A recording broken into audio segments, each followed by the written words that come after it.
amazing night. They were wonderful to work with. We had a great experience being here. I know our talented, whenever they can come to a place like Scotland and just experience the culture. They've had a couple of days here where they were able to go visit a few castles and do a few things on the off hours where they, could do it privately. And they incredibly enjoyed it. So thank you to all of you. I want to thank all the fans that were here both last night and tonight for making this experience incredibly memorable. There's nothing like being in a packed arena when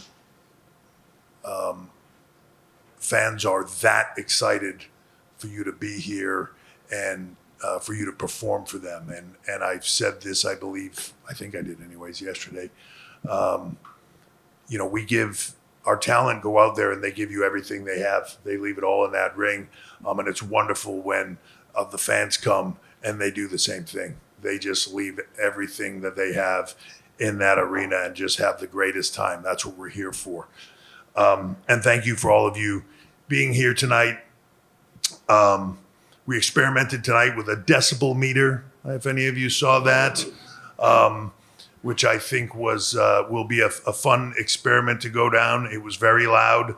I kept seeing numbers creep up into the hundreds, which is, I'm not a hearing expert, but it's incredibly loud. So congratulations to everybody in Scotland for living up to your reputation as being mental and crazy and very loud and excited. So we set a new record tonight, or all of you set a new record tonight, I should say, for the largest arena gate in history, smashing what we just set in France.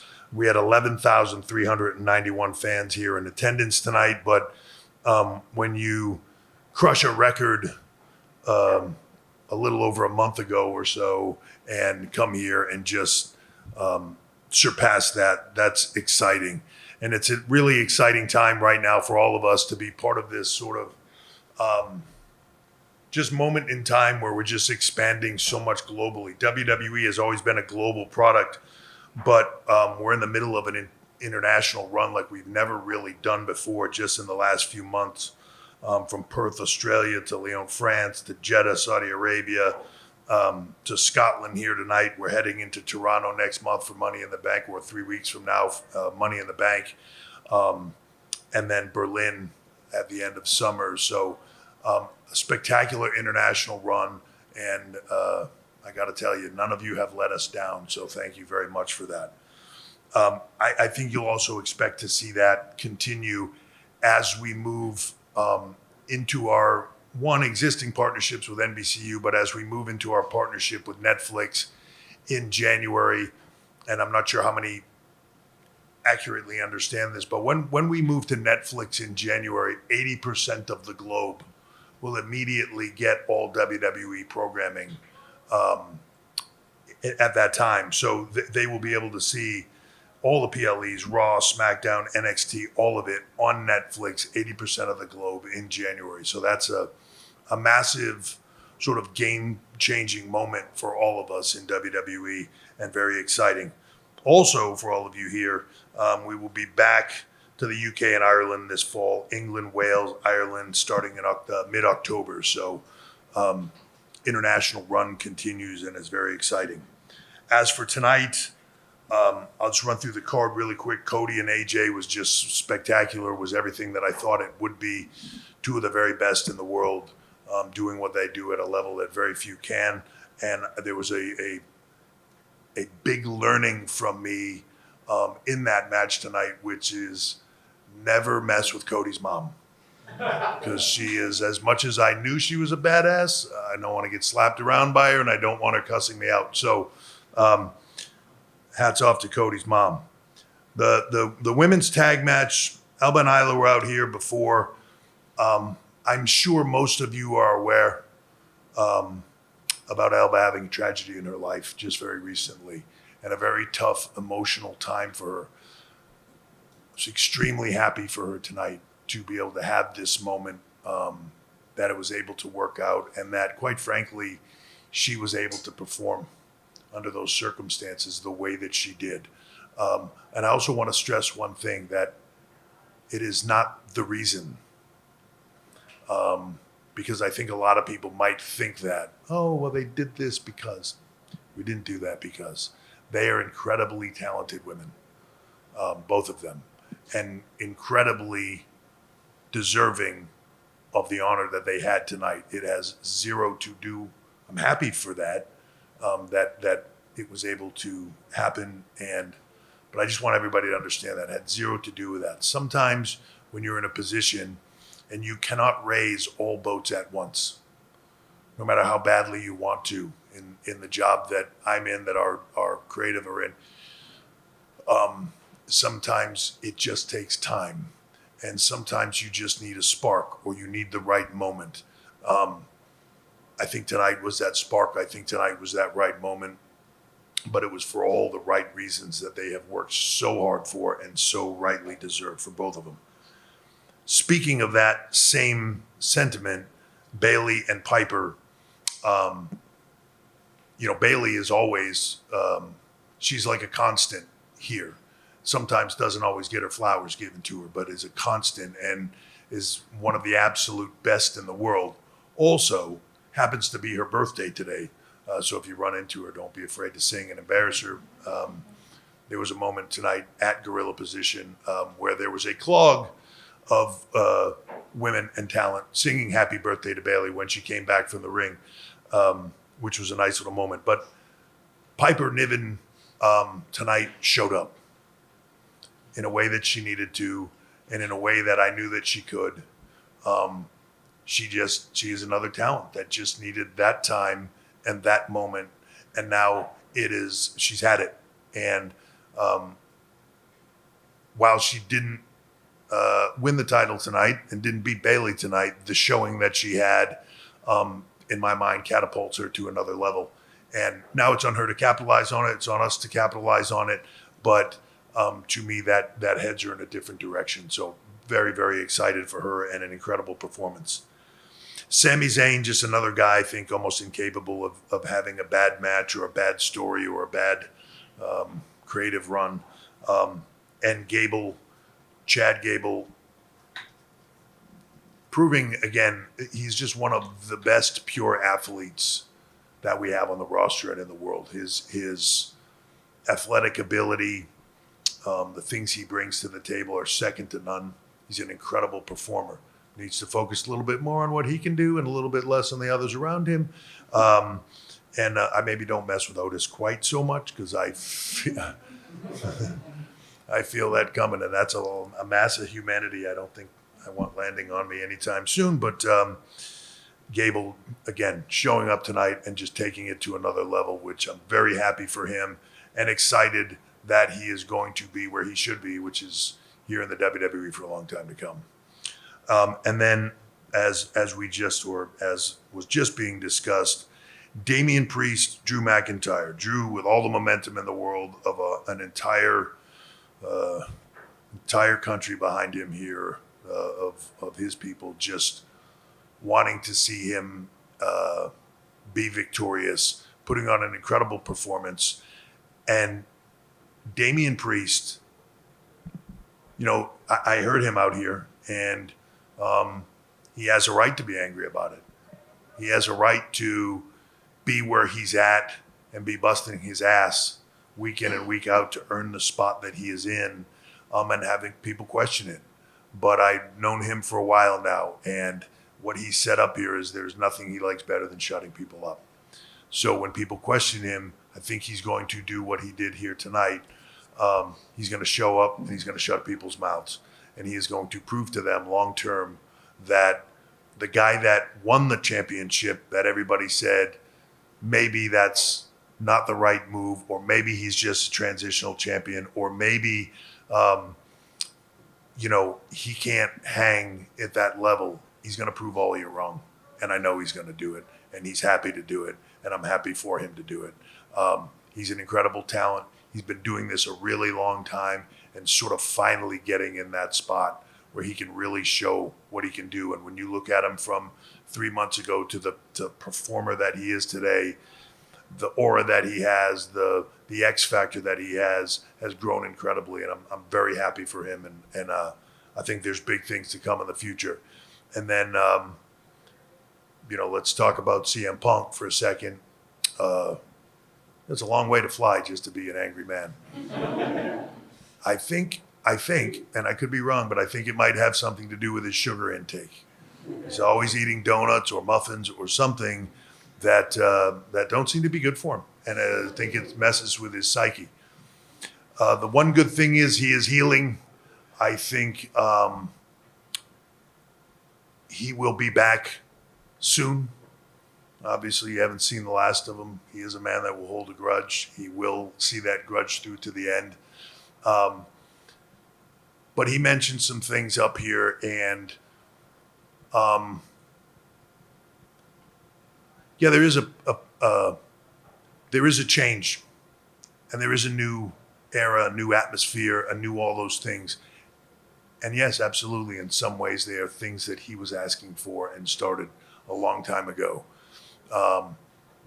And at a time that maybe he and I, for a lot of reasons, just saw things differently from each other. And we saw eye to eye, but it was angry eye to eye. And it was opposition eye to eye. I cannot tell you how happy I am to have him back.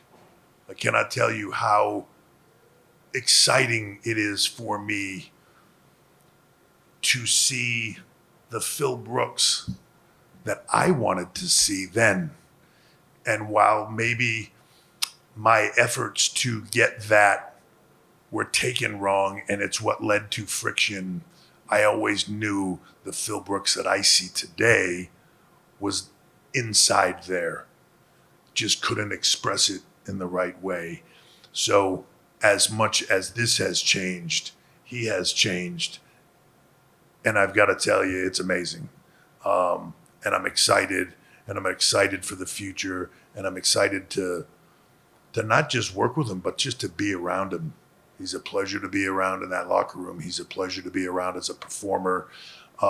He's a pleasure to be around helping other guys to grow, to change, to just impart what he has learned, not only as a performer, but also as a person that maybe was on the wrong side of things and figured it out along the way. And that's valuable information that he can share with another generation that is becoming behind him or is coming behind him. And I just got to say, I'm thrilled and excited to have him here. And I'm thrilled and excited to not only work with him in a talent role, but work with him to create the WWE that both he and I always wanted it to be. So with that, I'll open it up to questions. I believe it's the first row. Hi, I'm Bernard Collas, French journalist for Le Ten Sport. I wanted to know if WWE took advantage of these international PLEs to observe local wrestlers.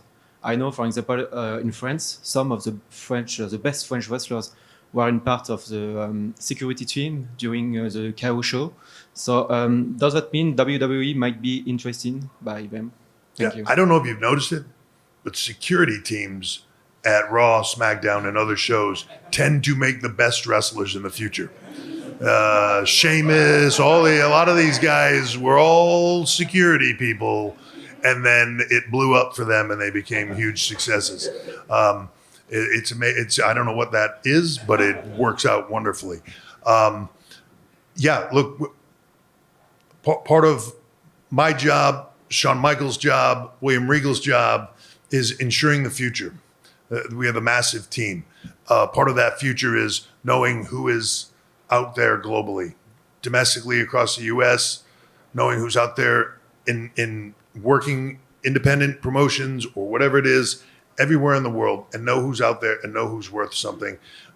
When we have an opportunity to go to a market and see them in person, it's wonderful, and hopefully eventually bring them over to the PC or whatever it is for us to be able to do and work with in the future. But we keep an eye on people, and when we see them, if what they're doing is working and they're growing, a lot of times we just watch and continue to let them grow. When the time is right, we try to bring them in and get them to that next level and hopefully become WWE superstars. But we keep an eye on all of them.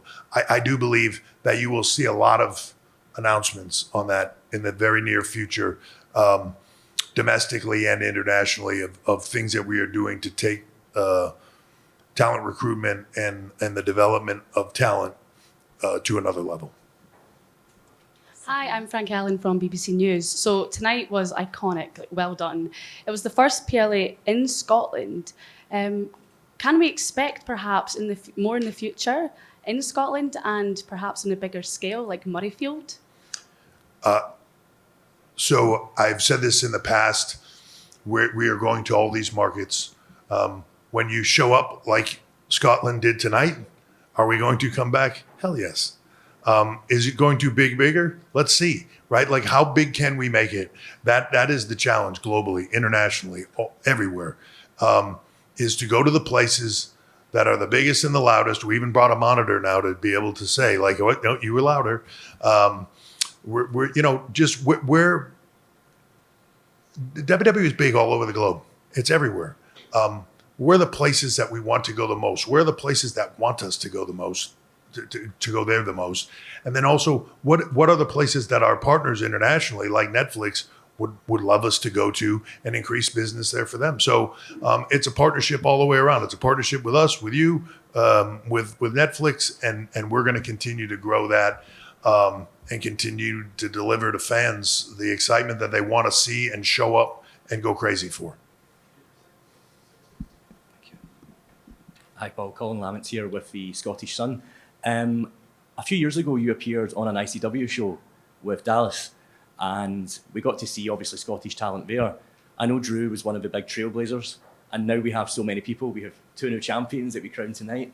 Has it been cool for you to watch Scotland progress and suddenly produce so many top-quality wrestlers for WWE and promotions everywhere?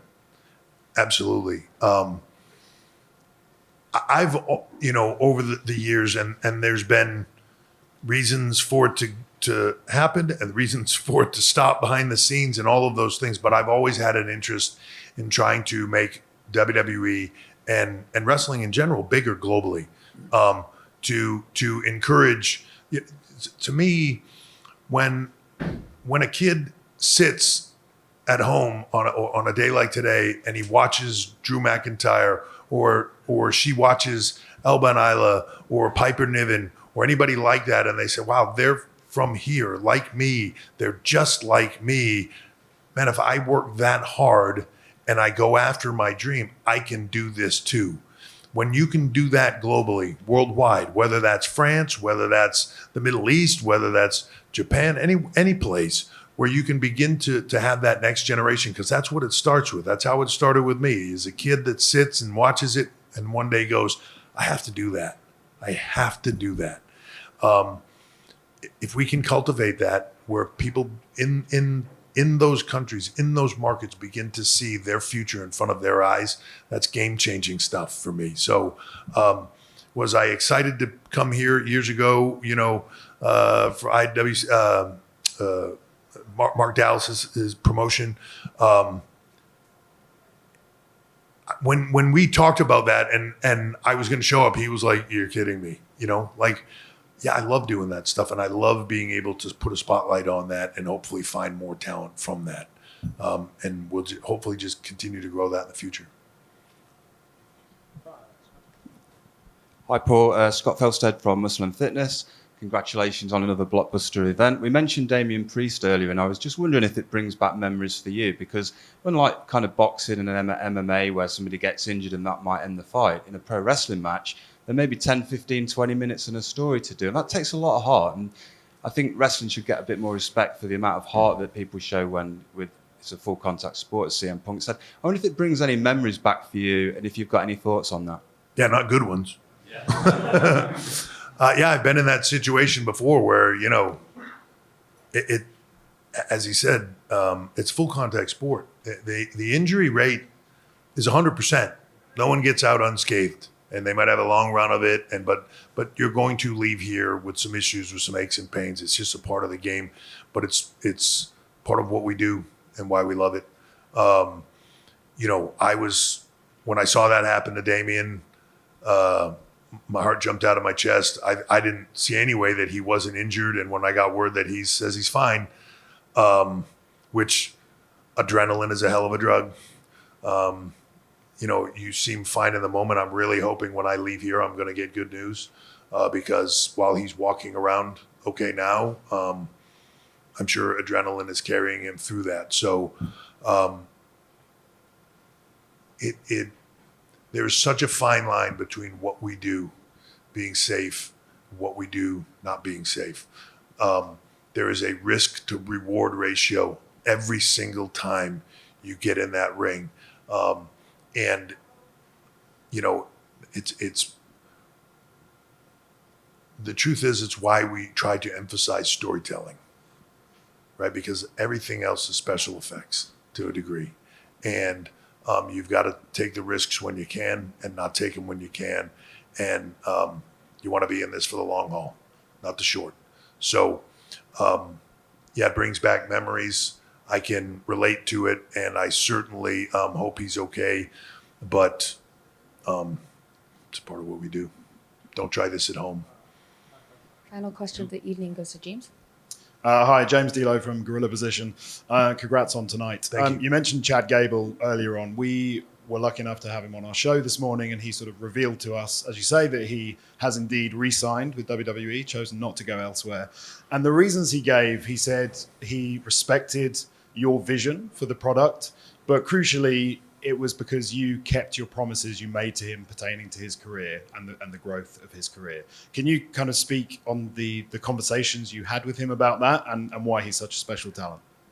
Well, one, that's very flattering, and I'm humbled that he would say that. But like the truth is,